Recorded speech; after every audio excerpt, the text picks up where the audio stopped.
ሰላም ጤና ይስጥልን ክቡራትና ክቡራን የአዲስ ምንጭ ቤተሰቦች እንዴት ውላችኋል? በያላችሁበት የከበረ ሰላምታችን ይድረሳችሁ። ይህ በመምህር ታዬ ቦጋለ የተዘጋጀ በአዲስ ምንጭ ሚዲያ ላይ በየዕለቱ የሚቀርብ መራር እውነቶች በተጨባጭ እውነት የሚገለጡበት እቅጭ ቅጯን የተሰኘ መርሃ ግብር ነው። ሰላም ጤና ይስጥልኝ ለአዲስ ምንጭ ሚዲያ ቤተሰቦች፣ ለዋና ባለቤትና አዘጋጅ ጋዜጠኛው ውብሸት ታዬና ይህን ቪዲዮ ለምታዩ ሁሉ ሰላም ይሁን ብዬ በአዲስ ምንጭ ብቻ የማደርገውን ትንታኔ ዛሬ ጀምራለሁ። ይህ ትንታኔ እንደተለመደው ወቅታዊ ትንታኔ ብቻ አይደለም። በአንድ በኩል ወቅታዊ ነው፣ በሌላ በኩል ደግሞ ዘለቄታዊ አጀንዳ ነው። ብዙ ጊዜ አንዳንድ አጀንዳዎች ይነሱና መልሰው ይከስማሉ። ይህ አጀንዳ ግን ደግሜ እንዳቀርበው በተለየ መልክ ያስገድደኝ ጉዳይ አንደኛ የአዲስ ምንጭ ሚዲያ ቤተሰቦች ይህ አጀንዳ በሚገባ እንዲብራራ ያቀረቡት ጥያቄ መኖሩና ለኔም ፐርሰናሊ በሜሴንጀር ጥያቄው ቀርቦልኛል። ሁለተኛ እጅግ በጣም ወሳኝ በመሆኑ እያንዳንዱ ኢትዮጵያዊ በሚገባ ሊያውቀው የሚገባ እያንዳንዱ ኤርትራውያን በጣም ብዙ አሉ አማርኛ የሚናገሩ። ስለዚህ እያንዳንዱ ኤርትራዊም ሊያውቀው የሚገባ ጉዳይ ነው። ይሄውም የቀይ ባህር ጉዳይ በኢትዮጵያ ፖለቲካ ውስጥ እጅግ በጣም ወሳኝ ነው፣ የቀይ ባህር ጉዳይ። ስለዚህ አሁን ጥያቄው አጀንዳው ወርዶ ወደ ቀይ ባህር ሄደ እንጂ መጀመሪያም ኤርትራ የኢትዮጵያ አካል ነበረች። ስለዚህ ኤርትራ ከኛ ተገንጥላ መኖር የለባትም። በርካታ ኤርትራውያን ከኢትዮጵያ ጋር የመኖር ፍላጎት አላቸው። ታፍነው ካልሆነ በስተቀር ነፃ በሆነ ግልጽ በሆነ ምርጫ ወደ ኢትዮጵያ መቀላቀል ወይም ከኢትዮጵያ መለየት ክርክር ተደርጎበት መሰጠት አለበት እንጂ ነፃነት ወይም ባርነት ወይም መሰል ነገሮች ተደርገው በጥድፊያ የተደረገው ሁኔታ ትክክል አይደለም።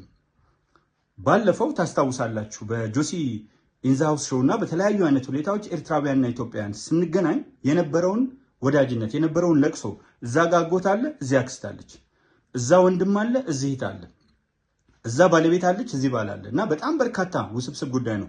አሁን እሱን ላቁምና ወደ ተነሳውበት አጀንዳ ልመለስ። ቀይ ባህርን በተመለከተ ወይም ኤርትራን በተመለከተ ለሚነሳው ጥያቄ አንዱ እንደነ ፕሮፌሰር ሕዝቅኤል ገቢሳ አይነት ሰዎች ኢትዮጵያ የባህር በር ኖሯት አያውቅም የሚል ሽምጥጥ አድርገው ታሪክን የመካድ አይነት በስፋት ከኢትዮጵያውያን ፖለቲከኞች እማዝነው ኢትዮጵያውያን ፖለቲከኞች በስፋት የሚነሳ ስለሆነ እስቲ የመጀመሪያውን ጉዳይ ላሳያችሁ። አንደኛ ኤርትራ የምትባል ሀገር ነበረች ወይ? ስሟ ራሱ ኤርትራ የሚባለው ስም በጣሊያን የተሰጠ ነው። ሁለተኛ በታሪክ ውስጥ ኤርትራ አልነበረችም። ሶስተኛ ኤርትራ ውስጥ የኢትዮጵያ ወደብ አልነበረም። አሰብ፣ ምጽዋ ወዘተርፈ ለሚሉ ሰዎች በደንብ ላሳያችሁ። የመጀመሪያው ትልቁ ነገር የመጀመሪያው በደንብ አድርጋችሁ የምታዩት በአክሱም ዘመነ መንግስት የኢትዮጵያ ወደብ አዱሊስ ነበረች። አስፈላጊ ከሆነ በአንደኛው ክፍለ ዘመን የተጻፈው ዘ ፐሪፕለስ ኦፍ ዘ ኤሪትሪያን ሲ አለ። ባልታወቀ የግሪክ ነጋዴ ሊሆን ይችላል ተብሎ ነው የሚታሰበው። መጽሐፉ ግን አለ። ዘ ፐሪፕለስ ኦፍ ዘ ኤሪትሪያን ሲ የኢትዮጵያ ወደብ የአክሱም ወደብ አዱሊስ እንደነበረች ፏፍንትው አድርጎ ያሳያል ብቻ ሳይሆን እነ ኢዛና በጣም ሰፊ ጊዜ ከዛ አልፈው እስከ ኑቢያ፣ ሜሮ ሱዳን ውስጥ ሄደው የደመሰሱበት ሁኔታ እንዳለና በጣም በስፋት የሄዱበት እንዳለ ታውቃላችሁ። ሙሉ በሙሉ ግን የአክሱም ወደብ እንግዲህ ሁላችሁም እንደምታውቁት አክሱም የምታወቀው በውጪ ንግድ ነው።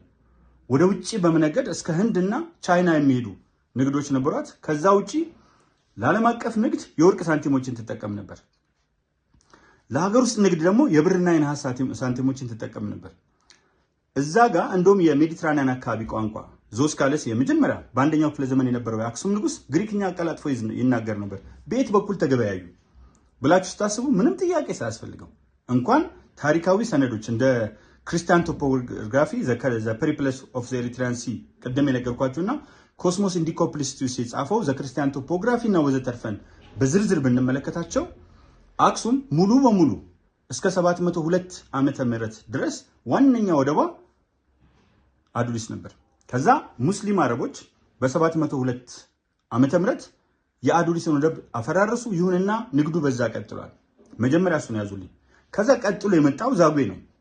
የዛጉዌ ስርወ መንግስት ሰሜንና ደቡብ ስል አንድ ነገር ያዙልኝ። ሁልጊዜ በዚህ ውይይታችን ውስጥ ለአዲስ ምንጭ ሚዲያ ቤተሰቦች ይሄን ለምታዩ ሰሜን ስንል ከአባይ በስተሰሜን ያለውን ነው በታሪክ ውስጥ። ደቡብ ስንል ደግሞ ከአባይ በስተደቡብ ያለውን ነው፣ ምዕራብ ምስራቅ እያለን ላለመቀጠል ማለት ነውና ታሪክን በዛ መልክ ስለሆነ የተዘጋጀው።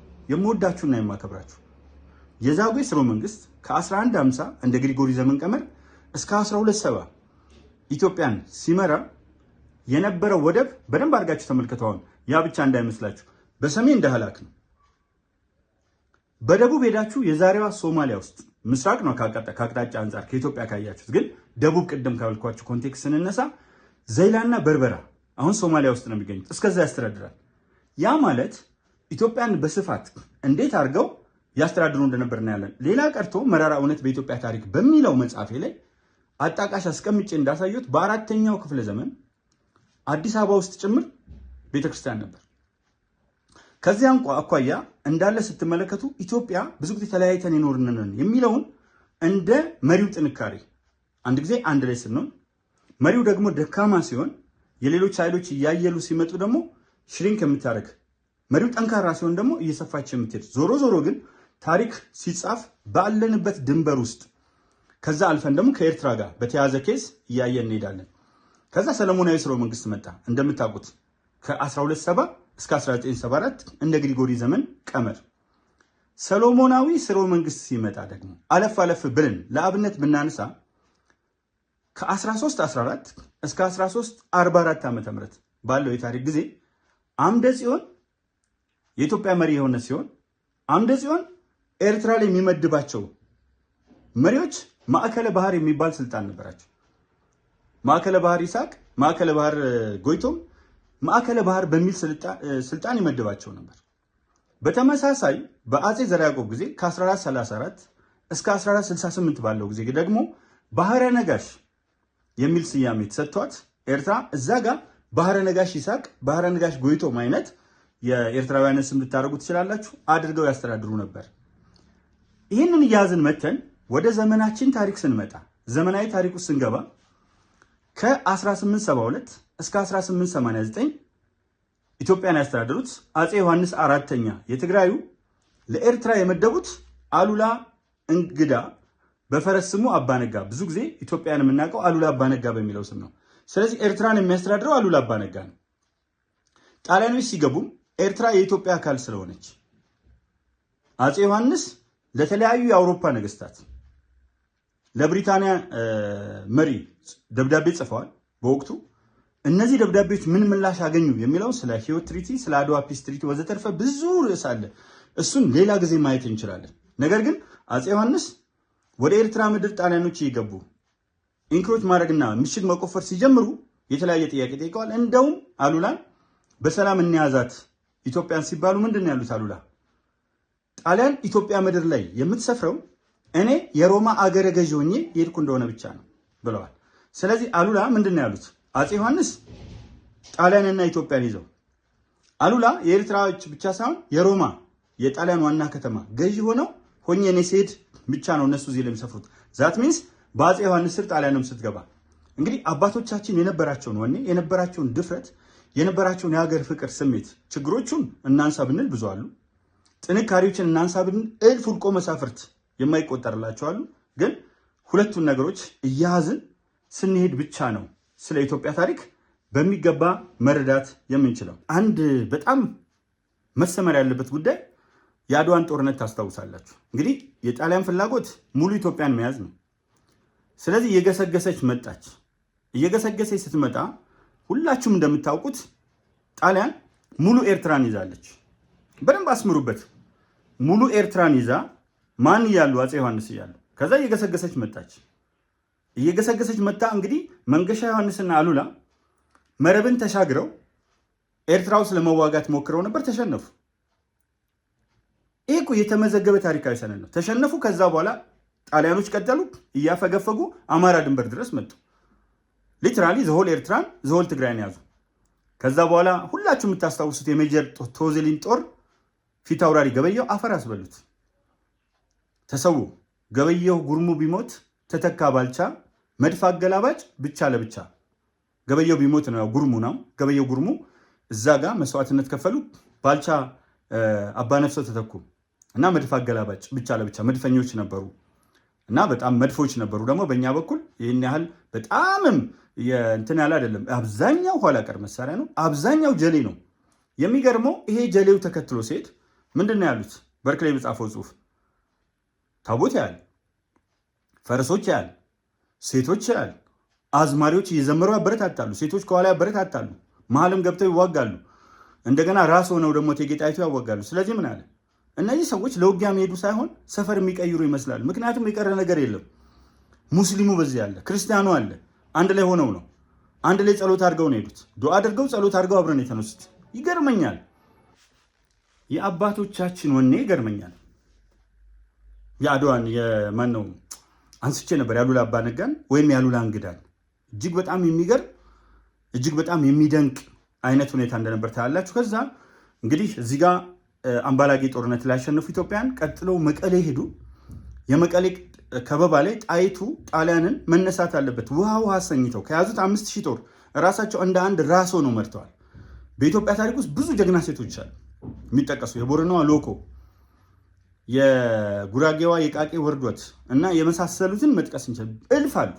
እልፍ ጀግኖች አሉ በኢትዮጵያ ታሪክ ውስጥ እና በኋላ ላይ ወደዚህ ደግሞ የ5 ዓመቱን የነፃነት ትግል ማየት እንችላለን። ዞሮ ዞሮ ግን ጣይቱ ከበባውን ሰብረው ውሃ አሰኝቶ ጣሊያንን ከዛ ወደ አድዋ ሄዱ።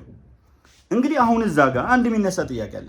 ኤርትራውያን ብዙ ጊዜ ስንገናኝም በአካል ውይይትም አድርገናል። ደራሲዎች፣ የኤርትራ ፖለቲከኞችን አግኝቼ ነበር እና የሚሉት ምንድን ነው እኛ የተቀየምነው ምኒልክ ስለተውን ነው። ስለተውን ያሉት ለምንድን ነው?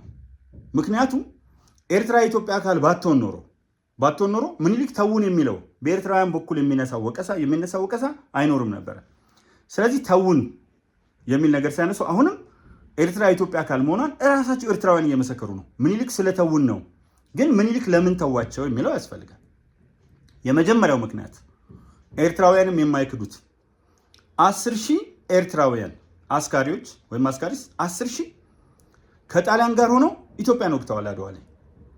ወደ ውስጥ ቢገቡ ጣሊያን ምሽግ ትታወቃለች።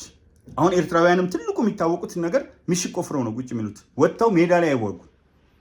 ያ የጣሊያን የትግል ስልት ስለሆነ ብዙ ጊዜ ጣሊያኖች 50 ዓመት ስለያዟቸው በኋላ እናየዋለን። ስለዚህ ምንድነው የተፈጠረ ያለው ሁኔታ ስትመለከቱ 10,000 ኤርትራውያን ኢትዮጵያን እየወጉ ምኒልክ ተውን ለማለት ሞራሉስ አለ ወይ? ሀሳቡስ አለ ወይ? በደንብ ታሪክን ሳንዋሽ ነው ፍርጥርጥ አድርገን መነጋገር ያለብን። አንደኛ። ሁለተኛ 20,000 የሚሆን ሰራዊት ሙትና ቁስለኛ ነው። ምኒልክ የያዙት ሰራዊት 1/5ኛው ሙትና ቁስለኛ ነው። ስለዚህ ያንን ቁስለኛ ይዘው ብዙ ሰው ሞቷል፣ ብዙ ሰው ተሰውቷል። ለሀገሩ መቀጠል የሚያስችል ግን ሁኔታ አልነበረም። አንደኛ ሎጂስቲክስ የለም። የትኛውን ምግብ እየበላ ነው? ጥቅምት እኩሌታ ወረኢሉ የተገናኘ ስንቁን እየተመገበ ሄደ። ትግራይ ውስጥ ሄዶ በቂ ስንቅ ማግኘት የሚችልበት ሁኔታ የለም። 100,000 ሰራዊት በዛን ወቅት ምን አይነት ሎጂስቲክስ ነው የሚያዘጋጀው? ስለዚህ ሎጂስቲክስ የለም። ቢቀጥሉ በእርግጠኝነት መላዋ ኢትዮጵያ ብዙ ጸሐፊዎችም የታሪክ ጸሐፍትም እንዳሉት መላዋን ኢትዮጵያ መልሶ ጣሊያን መቆጣጠር ይችል ነበር። ከዛ ወዲህ የሚያቆመው ኃይል የለም። ስለዚህ የሰጡትን ትኩረት ታያላችሁ። እና ኤርትራን ያዙ፣ አማራጭ አልነበረም። ኤርትራውያን ቀጠሉ። በማን ስር? በጣሊያን ስር። ለስንት? ለ50 ዓመት እንደ ግሪጎሪ ዘመን ከ1890 እስከ 1941። ከዛ በኋላ ግን ጣሊያን በሁለተኛው ዓለም ጦርነት ከአክሲስ ፓወሮች ጋር በመሰለፏ ከነ ጀርመን ጋር በመሰለፏ የተነሳ የጦርነቱን ድባብ እዛው አውሮፓ ውስጥ ብቻ ማስቀረት ሳይሆን እናስፋውና ጀርመኖች የያዙትን ጣሊያኖች የያዙትን በዛኛው በኩል ያሉት ሰዎች የያዙትን በሙሉ ኤዥያም ውስጥ ይሁን አፍሪካ እናጥቃ የሚል የአላይድ ፓወርስ ውሳኔ አደረ። በዚህ የአላይድ ፓወርስ ውሳኔ መሰረት ኢትዮጵያ ውስጥ ማጥቃት ያለባት ማናት? ለብሪታንያ ተመደበ።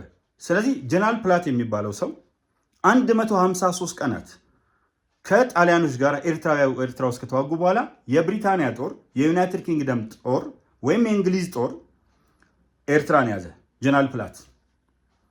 ሁለተኛው ክንፍ ጀነራል ካኒንግሃም ነው። ጀነራል ካኒንግሃም ደግሞ የኢትዮጵያ አርበኞችን በመያዝ በተለያየ አቅጣጫ ያሉትን በቀጥታ ወደ አዲስ አበባ ገሰገሰ። ሶስተኛው ቡድን አፄ ኃይለሥላሴ ያሉበት ሆኖ ጌዲዮን ጦርን በመያዝ ጀነራል ዊንጌት እና ጀነራል ሳንፎርድ ሆነው በጎጃም መስመር ቀጥታ ወደ አዲስ አበባ ገሰገሱ። መጀመሪያ ቀድሞ የደረሰው አላን ካኒንግሃም ነው። ከኬንያ የተነሳው ኤግዛክትሊ ከአንድ ወር በፊት ነው አዲስ አበባ የደረሰው። እንግዲህ አዲስ አበባ ደርሰው የሀገራቸውን የእንግሊዝን ባንዲራ ውለበለቡ። ከዛ በኋላ ደግሞ አፄ ኃይለሥላሴ ሲመጡ የኢትዮጵያ ሰንደቅ ዓላማ ተውለበለበ። 5 ዓመቱን ትግል ታውቁታላችሁ። ከዛ በኋላ እንግዲህ እዚህ 1900 41 ይሄ ከሆነ በኋላ ማን ሆነ?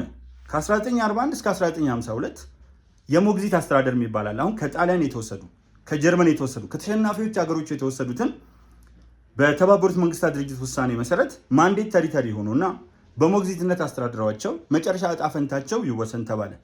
ለዚህ ርዕስ እንዲያመቸኝ ጣሊያንን ብቻ ላንሳላችሁ። ጣሊያን 3 ቦታዎችን ይዛለች አፍሪካ ውስጥ። 1 ኤርትራን ከኢትዮጵያ ገንጥላ፣ 2 ኢታሊያን ሶማሊላንድ፣ ሶማሊያን በሙሉ አይደለም፣ ብሪቲሽ ሶማሊላንድ አለ እንደምታውቁት፣ ፑንትላንድ ምናምን። 3ኛው ሊቢያ ነው። ሌሎችም ይዘዋል።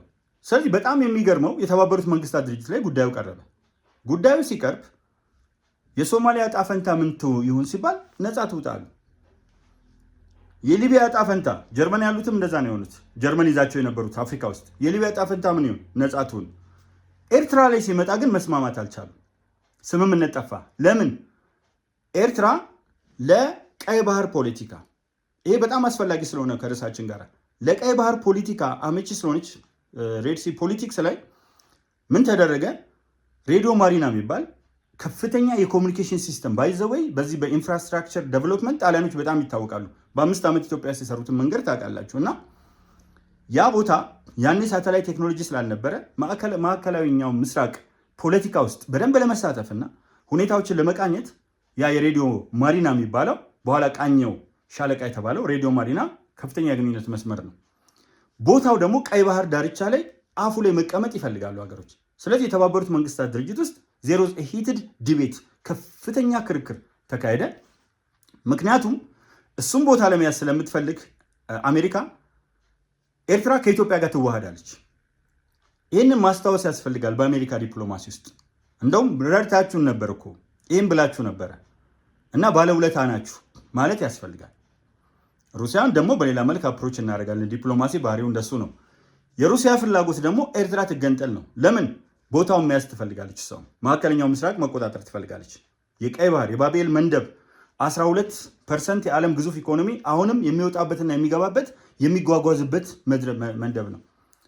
ያንን ቦታ የመያዝ ፍላጎት አለ። ብሪታንያ ደግሞ ከሁለቱ ነጠል ያለ ነገር አመጣች። ምን ይሁን? 2 ቦታ ይከፈል። አረብኛ ተናጋሪው ነው ሎላንዱ ኤርትራ። እሱ በጣም የሚገናኘው ከሱዳን ጋር ስለሆነ ወደ ሱዳን ይግባና ትግርኛ ተናጋሪው በሃይማኖትም በቋንቋም በባህልም ከኢትዮጵያውያን ጋር ስለሚገናኝ ይቀላቀላለች። ተመልከቱ፣ ግማሹ ኤርትራ ወደዚህ ይቀላቀል። በተለይ ይሄ ርዕስ በሌላ መንገድ በስፋት ሊተነተን ይችላል። ሰፊ ሰዓት የሚወስድ በጣም ረጅም ሰዓት የሚወስድ ስለሆነ በዚህ አጭር ነገር መዳሰስ አይቻልም። ግን ሳይስማሙ ሲቀሩ የተባበሩት መንግስታት ድርጅት 5 ሀገሮችን ወከለ። ሂዱና አጥኑና እስቲ ፕሮፖዛል አንጡልኝ ለውሳኔ እንዲያመቸኛል። ከዛ 5 ሀገሮች ተመደቡ። ማን? በርማ፣ ደቡብ አፍሪካ፣ ጓቴማላ፣ ፓኪስታንና ኖርዌይ ሆነው የቡድኑ መሪ ደግሞ የቦሊቪያ ተወላጅ የሆነው ኤድዋርዶ ሄንዞ ማቴንዞ እንዲመራው ተደረገ። ከዛ እነሱ አሰስ አድርገው እንደገና እነዚህ ሀገሮች አልተስማሙም። 5ቱ በጣም ይገርማቸዋል።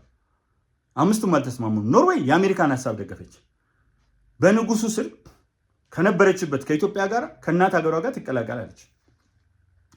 ጓቴማላ እና ፓኪስታን ደግሞ ሌላ ኢንተረስት ስላላቸው ሩሲያ የምትለውን ወይም እነሱ ደግሞ በኢትዮጵያ ላይ ያላቸውን ኢንተረስት ተከትሎ ትገንጠላሉ። ኤርትራ፣ በርማና ሳውዝ አፍሪካ ደግሞ ደቡብ አፍሪካ ደግሞ በፌዴሬሽን ከኢትዮጵያ ጋር ትተሳሰር ተባለ። ስለዚህ የተባበሩት መንግስታት ድርጅት ሪዞሉሽን 326ኛው በ390 ቻርተር ንዑስ አንቀጽ 5 ኤና ቢ መሰረት ኢትዮጵያና ኤርትራ በፌዴሬሽን እንዲዋሃዱ ወሰኑ። ይሄ ርዕስ በጣም አስፈላጊ ነው። በፌዴሬሽን እንዲዋሃዱ ሲወሰን ምንድን ነው ለኢትዮጵያ የተመደበው? በደንብ አድርጋችሁ። አንደኛ ኤርትራ ሉዓላዊ ሀገር መሆኗን ዓለም አልተቀበለም። ስለዚህ እንደ አንድ ፌዴራል ስቴት አሁን እንዳለው እንደ ኦሮሚያ፣ እንደ አማራ፣ እንደ ትግራይ ክልል በፌዴሬሽን ትተሳሰር። አንዳንድ ሰዎች ብዙ ጊዜ በአንደበታቸው ኮንፌዴሬሽን ሲሉ ሰማለሁ። በደንብ ይሰመርበት። ኮንፌዴሬሽን አይደለም። ኮንፌዴሬሽን እኮ ልዩ ውሳኔ ነው። ኮንፌዴሬሽን ማለት ራሳቸውን የቻሉ ነፃና ሉዓላዊ መንግስታት፣ ለምሳሌ ኢትዮጵያ፣ ኬንያ፣ ሶማሊያ፣ ሱዳን ወዘተርፈ ማለት ነው። አንድ ላይ ሆነው ኢዘር ለኢኮኖሚክ ኢዘር ኦር ብቻ በሁለት እንትን ባል ገድቦ ይሻለኛል። በኢኮኖሚያዊ፣ ወታደራዊ፣ ባህላዊና ሌሎች መስኮች ላይ ለትብብር የፈጠሩት ነው እንደውም ግልጽ አድርጎ ለማሳየት የአውሮፓ ህብረት በፊት ዩሮፒያን ኢኮኖሚክ ኮሚኒቲ ነበር የሚባለው፣ ያው ኢሮፓ አይባልም ዩሮፕ ነው እና ዩሮፒያን ኢኮኖሚክ ኮሚኒቲ አሁን ኢዩ የተባለው ወይም ደግሞ ኖርዘርን አትላንቲክ ትሪቲ ኦርጋናይዜሽን እሱ ደግሞ የጦር ነው በአሜሪካ የሚመራ ብዙ ሀገሮችን የያዘ ኖርዘርን አትላንቲክ ትሪቲ ኦርጋናይዜሽን ወይም ኔቶ ሲባል ትሰማላችሁ። በቀዝቃዛው ዓለም ጦርነት ደግሞ ራሽያ የምትመራው ዋርሶ የሚባል ደግሞ ነበረ በፖላንድ ዋና ከተማ የተቋቋመ። እነዚህን ይዘን ዓለማችን ላይ ያለውን ፍጥጫ እንደሱ ነው ኮንፌዴሬሽን። ስለዚህ ውሳኔው ኮንፌዴሬሽን ሳይሆን ፌዴሬሽን ነው። ብዙ ነገሮችን ነው እያረምን የምንመጣው በታሪክ ውስጥ ፌዴሬሽን ነው። ይሄ ማለት ተመልከቱ፣ እንዳልተቀበሏት ኤርትራን ዓለም እንዳልተቀበላት የምታዩት ውሳኔው ብቻ አይደለም የሚያሳያችሁ። አንደኛ ውጭ ጉዳይ ኢትዮጵያ ነው። ኤርትራ ከሌሎች ሀገሮች ጋር መገናኘት አትችልም። ያ ማለት እንደ ጋምቤላ ክልል ወይም እንደ ቤኒሻንጉል ጉሙዝ ወይም እንደ ሲዳማ ክልል ማለት ነው። የውጭ ጉዳይ በማን ነው? በኢትዮጵያ። በደንብ አድርጋችሁ ያዙት። የትኛውም የውጭ ጉዳይ የለም። ወታደርስ መከላከያ አይኖራት። እንደ ማንኛውም ክልል የክልል ፖሊስ ይኖራታል፣ የኤርትራ ፖሊስ። ወታደር ግን መከላከያ ማን ነው? የኢትዮጵያ። በቃ እነዚህ ሁለቱ በቂ ናቸው። ግን እልፍ ስትሉ ደግሞ ለርዕሳችን ወደብ በሙሉ የኢትዮጵያ ነው።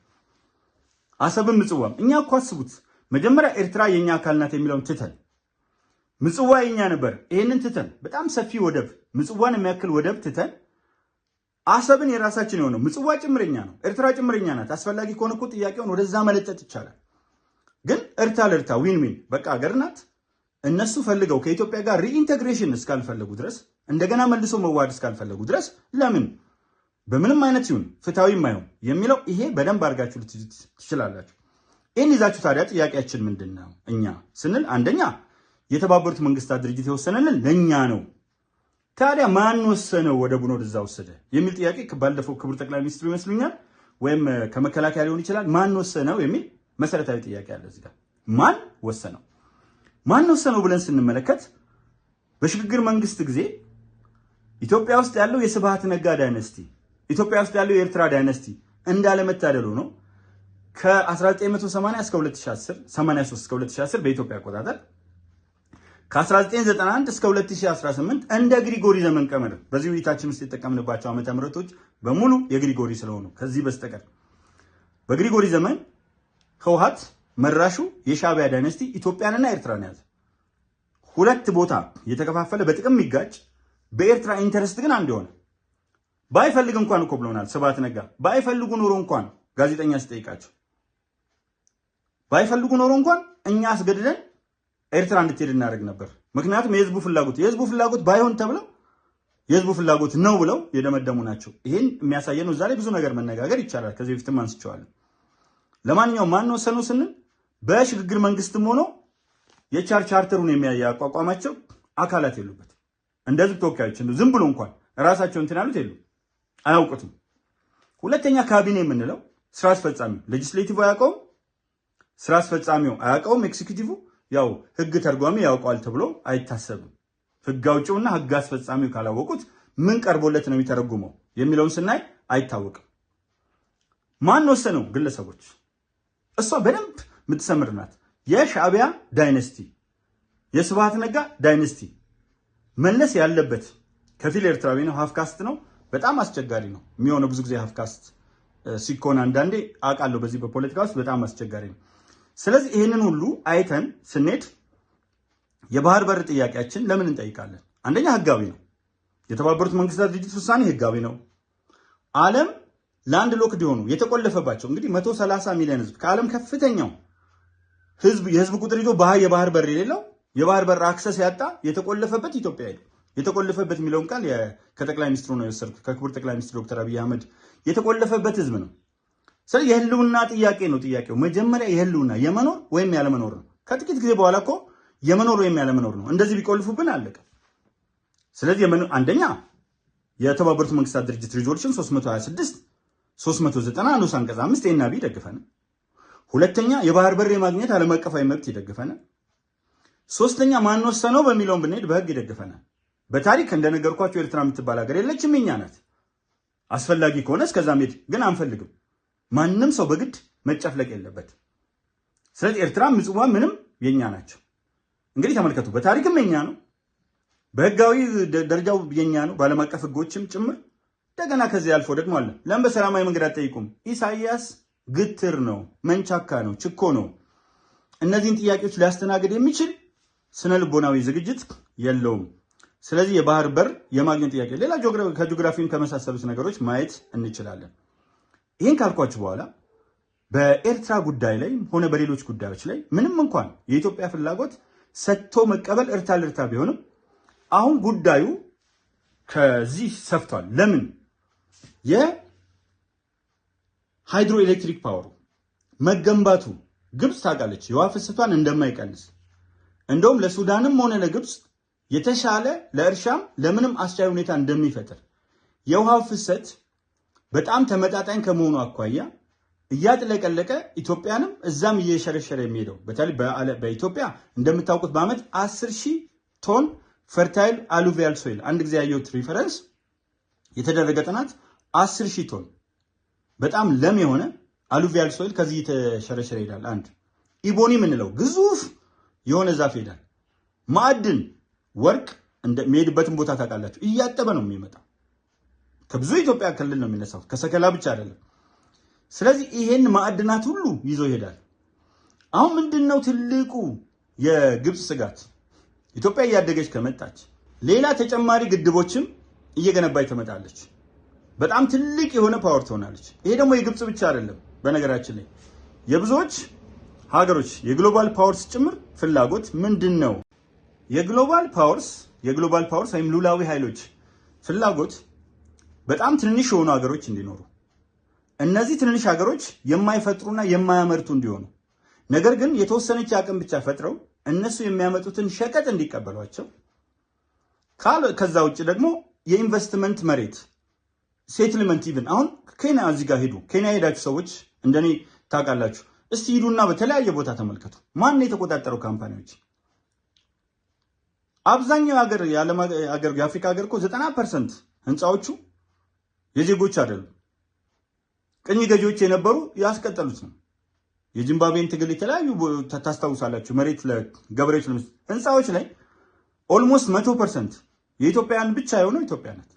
ቅኝ ግዛት ምን ጥቅም አስገኘ ምናምን እንደዚህ አይነት ጥያቄዎች ብዙ ጊዜ ይመጣሉ። ግን አሁን ከወቅታዊ እንትን ጋር ስላልተያዙ ሰው ደግሞ እንደዚህ አይነት እውቀቶችን ሳይሆን የሚፈልገው ደራሽ የሆኑ ግጭቶች፣ ወደቀ፣ ተሰበረ፣ ጭንቅላታችን እሱን ተለማምዷልና በደንብ በጥልቀት የማየት ፍላጎት የለንም እና እኛ እያደግን ነው። እንደምታዩት ሁላችሁም እንደምታውቁት ኢትዮጵያ ኢንተርናሽናል ሞኔታሪ ፈንድ ባስቀመጠው መሰረት በዚህ ዓመት ፕሮጀክሽን 2026 እንግዲህ ያለንበትን ወር ታውቃላችሁ፣ ጁን ገብተናል። ስለዚህ ከተወሰነ ጊዜ በኋላ ጃንዋሪ ላይ አዲስ ዓመት ይጀምራል። 2026 ላይ ኢትዮጵያ 9.2% አግኝታ ከአፍሪካ አንደኛ ናት። ሁለተኛ የምትሆነው በትንበያው በፕሮጀክሽኑ 7.5 ዩጋንዳ ናት። ስለዚህ ኢትዮጵያ በጣም አስፈሪ እድገት እያደገች ነው። በሃይድሮ ኤሌክትሪክ ፓወር አንደኛ ናት። በአየር መንገድ ሊደረስበት በማይችል ደረጃ በአመት ከተቋቋመ ጀምሮ 7 ሚሊዮን ብቻ ነበር የሚያጓጉዘው። በብልጽግና 25 ሚሊዮን ደረሰ። አሁን የቢሾፍቱ ሲጠናቀቅ 100 ሚሊዮን ይደርሳል። ማዳበሪያ 100% ሀገር ውስጥ ይኸው ከፊት ለፊታችን ነው። ለዜጎች በጣም ሰፋፊ ቤቶች 1.5 ሚሊዮን በ5 ዓመት። ይሄ ደግሞ እየቀጠለ የትሬንድ ኦልሬዲ በቃ አንዴ ኢስታብሊሽ ሆኗል። ክብርት ከንቲባ አዳነች አቤቤ በየዓመቱ አዲስ አበባ ውስጥ 100,000 ቤቶች እንገነባለን ብለዋል። ስለዚህ ፍሰቱ ደግሞ ከገጠር ወደ ከተማ ያለውን ፍልሰት እጅግ በተጠና ሁኔታ ሁሉም እንዲሸከም 70 ከተሞች አማራ ክልል ብቻ 70 አልኩኝ እንጂ ይበልጣሉ። አማራ ክልል ብቻ 43 ከተሞች እንግዲህ 70 ያው ንግስት ዘውዲቱ ሲሞቱ የደነቆረ ሁሌ ከመሞታቸው በፊት ሁሌ ዘውዲቱ ይሞቱ ይላል። እሳቸው እኮ ሞተዋል አልሰማም።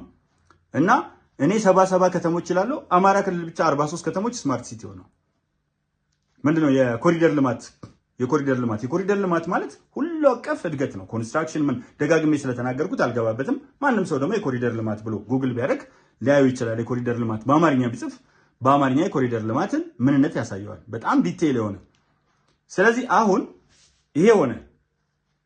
ኤክስፖርት የምናደርጋቸው ከመድኃኒት ጀምሮ እያስወጣን ነው ወደ ውጭ። 34,000 ቅድመ መደበኛ ትምህርት ቤት አደረግን። የተስፋ ምገባ አዲስ አበባ ውስጥ ብቻ 29ኛው ተከፍቶ በመላው ኢትዮጵያ ደግሞ ምገባ ሊጀመር ነው። የተማሪዎች ምገባ 9.5 ሚሊዮን አለ። የበለጠ እየሰፋ ይመጣል። የማህበረሰቡን ጊዜያዊ ችግር እያቃለሉ በዘለቄታዊ ግን መጀመሪያ በምግብ ራስን መቻል፣ በሂደት ወደ ምግብ ዋስትና እንደምንሄድ አስቻይ ሁኔታዎች አሉ፣ የሚያሳዩ ሁኔታዎች አሉ፣ ጥርጥርም የለውም። በተለይ ደግሞ ጦርነት ባይኖርብን የበለጠ ሁላችንም የምናድግበት ሁላችንም የምንጠቀምበት ምልአተ ህዝቡ ደረጃ በደረጃ ተጠቃሚ የሚሆንበት ነገር አለ።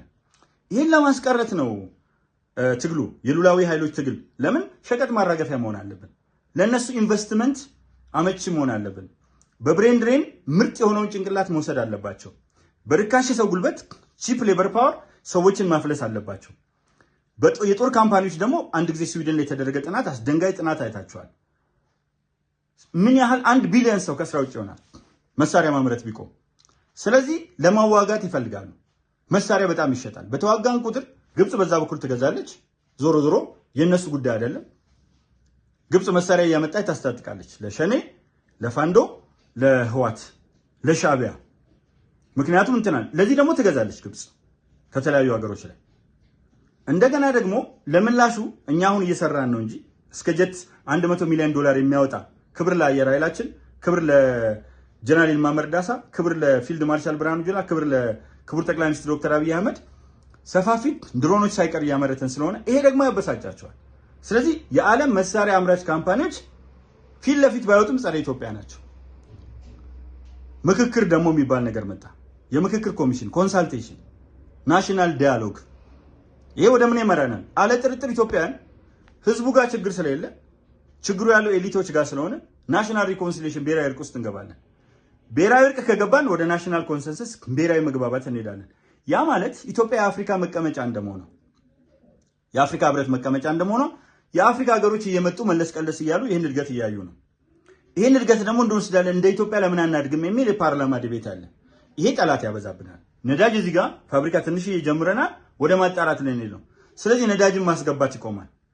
ይሄ ከሆነ ተምኔታዊ አይደለም የምናገረው፣ መሬት ላይ የሚታይ ነገር ነው። ይሄ ዝም ብሎ ትንቢት ደመና አይቶ ዝናብ ይዘንባል ምናምን አይደለም። በትክክል መሬት ላይ በተጨባጭ እያየ ነው ያለው ነው። የኑሮ ውድነቱን ለመቅረፍ የአምራችና አሸማች ትስስር በጣም እያደገ ነው።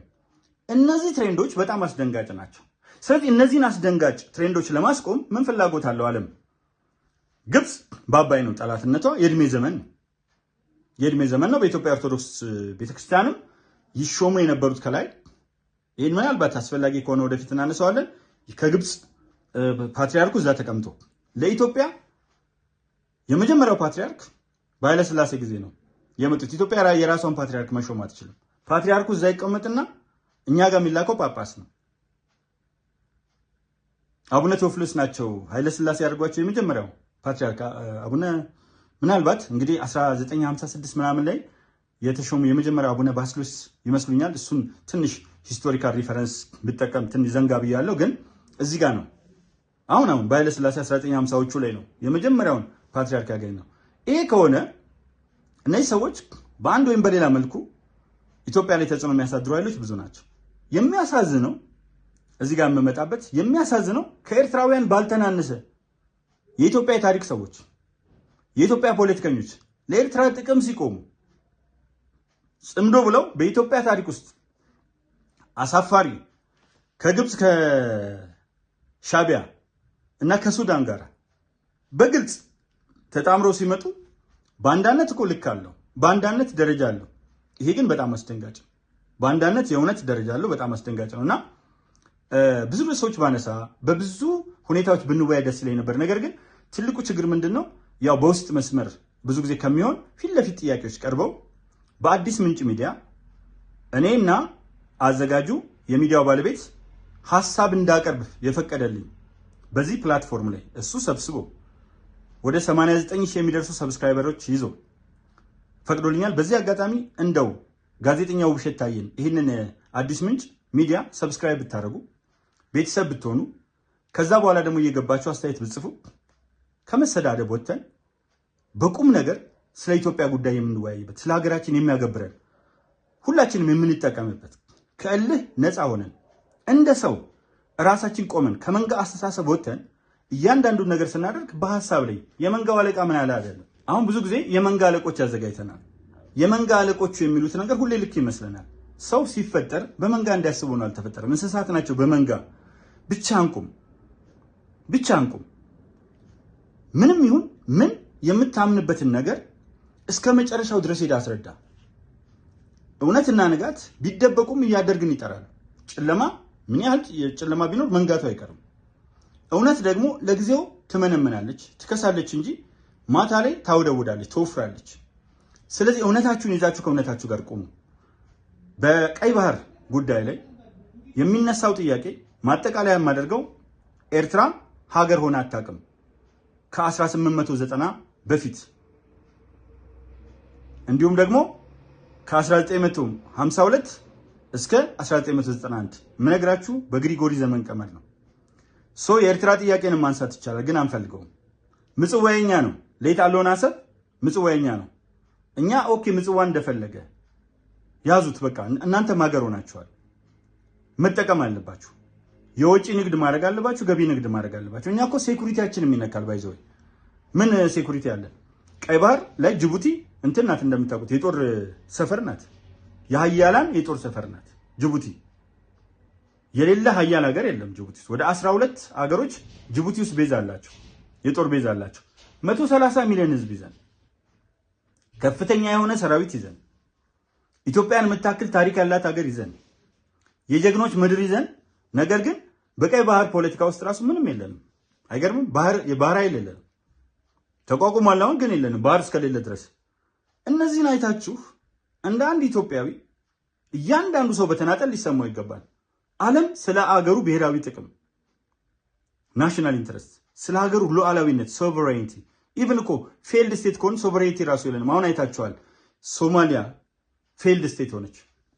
ፌልድ ስትሆን ኢላን ኡመር የምትባል አለች፣ በጣም ታዋቂ የሆነች እንደውም ትመስለኛለች ፓርላማ ውስጥ ይሁን ሴኔት ውስጥ ያለች ሰው ናት እና በጣም ታዋቂ ናት። ብዙ የሶማሊ ኮሚኒቲ ይኖራል። ምንድን ነው ያሉት ፕሬዚዳንት ትራምፕ? ይሄ ከማይታወቅ ሀገር ከወደቀ ትርምስምሱ ከወጣ የሞተ ሀገር መተሽ ምናምን የሚል ንግግር አደረጉ። እሱ ብቻ አይደለም፣ ሶማሊያዊ ዳኛ በአፍሪካ አንደኛ ተብሎ በፊፋ ተመርጦ አሜሪካ ትገባም ተባለ። ምን ስለሆነ? ደሃ ስለሆነ። ምን አሉ ፕሬዚዳንት? ምን አለ ከነዚህ ኩታንኩት ሽፍሮ ሀገሮች ሰው ከሚሰበስቡ ፊት ለፊት ሊትራሊ እንደዚህ እኮ ነው ያሉት። ከነዚህ ኩታንኩት ሲተረጎም ሽፍሮ መናኛ ሀገሮች ሰው ምን አለበት ከኖርዌይ ሰው ቢመጣ፣ ከስዊድን፣ ከፊንላንድ፣ ከስካንዲኔቪያ፣ ከአውሮፓ አትሊስት እንደው ከነዚህ ካደጉ ሀገሮች ውስጥ ቢመጡ። ስለዚህ ክብርህ ራሱ ነው ዝቅ የሚለው። ከየት ነው የመጣው? ከኢትዮጵያ። ኢትዮጵያ ምንድን ነው? ጦርነት። በማን ጦርነትን? በሚፈጥሩ የውጭ ኃይሎች፣ በሚላላኩ ባንዳዎች። ምንም እኮ ጥያቄ የለው። አሁን የትግራይን ችግር በሰላማዊ መንገድ ፈተን ትግራይ የሚፈልገውን ሰው በሰላማዊ መንገድ ሲፈልግ ዓለም አቀፍ ታዛቢ ገብቶ ምርጫ ተካሂዶ ህዝቡ የሚፈልጋቸውን ወጣት ፊቶች መርጦ በወጣት አስተሳሰብ መሄድ ይችል ነበር። እነዚህ በጣም ከደደቢት ጀምሮ መጋኛ የመታቸው ሰዎች ይዘው ተጫወቱበት። ማሰብ የሚችሉ ደግሞ ከእድሜ ጋር አብሮ እየበሰሉ መሄዱ አሉ። ከእድሜ ጋር የእንጨት የሚሆኑ አሉ። ከእድሜ ጋር የበሰሉቱ ይኸው መጡ። ከኢትዮጵያዊ ወንድሞቻቸው ጋር ሆነው እጣ ፈንታችን እድገታችን አብረን ከኛ ጋር ነው እንጂ ኤርትራ የእድሜ ዘመን ኤርትራ አይደለችም። ሻዕቢያ ጠላታችን ነው። ግብፅ የኢትዮጵያም የኛም ጠላት ናት። ሱዳን የኢትዮጵያም የኛም ጠላት ናት። መንግስታቱ ፖዚቲቭ አመለካከት ያላቸው እስኪመጡ ድረስ። ስለዚህ ይህንን እናድርግ ሲባል በተቃርኖ መቆም ምን ይሉታል? ከግብፅ ጋር ቆማለሁ፣ ግብፅ ወደፊት ምናምን የሚሉ መፈክሮች እንሰማለን። ምንድን ነው የሚያደርጉላችሁ ግብጾች? ሰው ነገን አያስብም። አሁን ያለውን ስሜት ብቻ ነው የሚያስተናግደው። እኔ በጣም እያሳዘነኝ ያለው ነገር ምንድን ነው? ሁላችንም እኔንም ይጨምራል ፊታችን ላይ ያለውን ስሜት ከማስተናገድ አልፈን ቆም ብለን ነገን መመልከት አንችልም። ፍረጃ ነው። የእያንዳንዱ ሰው ውስጣዊ ነገር የሚያውቀው እግዚአብሔር ነው። ግን ከፍረጃ ወጥተን ምን አለበት እንደ አንድ ሀገር ወንድማማቾችና ቤተሰቦች በሰላማዊ መንገድ የትኛውን ነገር በምክክር የማንፈታው ነገር የለም። ዓለም እኮ ቴክኖሎጂውን በሙሉ ወስደን እኮ ቤታችን ውስጥ ያሉ ቁሳቁሶች አብዛኞቹ ኢትዮጵያ ምርቶች አይደሉም። ከቴሌቪዥናችን ጀምሮ ከምንይዛቸው ስማርትፎኖችም ሆነ ሌሎች ፎኖች ጀምሮ የውጭ ናቸው። ላፕቶፖቻችን፣ ኮምፒውተሮቻችን፣ የምንሰራባቸው የተለያዩ እቃዎች፣ ዋሽንግ ማሽኖቻችን ኢትዮጵያ ውስጥ አይሰሩም። ኢቭን ቂጣና ዳቦ የምንጋግረው በውጭ ማሽን ነው። ስለዚህ እዚህ ጋር ሆነን ከዓለም ጋር ለመወዳደር ሉላዊነት የምንለው የግሎባላይዜሽን ፕሮሰስ ምሕረት የለሽና ጨካኝ ነው። ከ195 ሀገር ጋር ነው የምንወዳደረው። ከ8 ቢሊዮን የዓለም ህዝብ ጋር ነው። 80 ነን በብሔረሰብ 3 ብሔረሰብ ደርቢ ያለ የኦሮሞ፣ የአማራ፣ የትግራይ ደርቢ። ይሄ ነው ከኢትዮጵያን እያተራመሰ ያለ። ብንደምረው በእርግጠኝነት አነሳዋለሁ። እንደው ላብዛው 1300 ባደረገው 130 ሚሊዮን ህዝብ የሚበጠብጠው እኔን ጨምሮ ሊሆን ይችላል። 130 ሚሊዮን ህዝብ የሚበጠብጠው 1300 ነው። ሀይ ለማለት ለምን አቃተን? ያውም ደግሞ የበለጠ የሚበጠብጡን ትውልደ ኢትዮጵያ ቢሆኑ ዜግነታቸውን የቀየሩ ውጭ ያሉ ናቸው። ለምን ብላችሁ እንኳን አለመጠየቃችሁ ገርመኛል። 90% ዲያስፖራ፣ ሁላችሁም እንዳትሳሳቱ፣ ዲያስፖራው በጥቅል አይደለም። ዲያስፖራ ሀገሩን የሚወድ ነው። ትውልድ ሀገሩን በጣም የሚወድ ነው። ቤተሰቡን የሚወድ ነው። ቤተሰቡን የሚረዳ ነው። የሀገሩ ማደግና መሻሻል የሚያስደስተው ነው። ነገር ግን እዛ ውስጥ ሆነው ፖለቲካ ውስጥ የገቡ ሰዎች ኑሯቸውን የመሰረቱት ይሄ በደንብ ይሰመርበት መናታችሁ፣ ኑሯቸውን የመሰረቱት በደም ነው። ያለ ደም ደግሞ ገቢ የላቸውም። በእነዚህ ሰዎች እየታመስን መቀጠል የምትፈልጉ ከሆነ ጓሄድ ቀጥሉበት። እኛ ግን ፈጣሪ ኢትዮጵያን አትረፍርፎ በሙላት ይባርክ፣ ሰላም ይስጠን። የጠመንጃ መንፈስ በአላህ በዋቃ በአብ ወልድ መንፈስ ቅዱስ በኢየሱስ ስም የተወጋ ይሁን። ታዬ ቦጋለ አረጋ ኢልመደስ ወዳኔ። ስላዳመጣችሁኝ እጅግ በጣም ዝቅ ብዬ አመሰግናለሁ።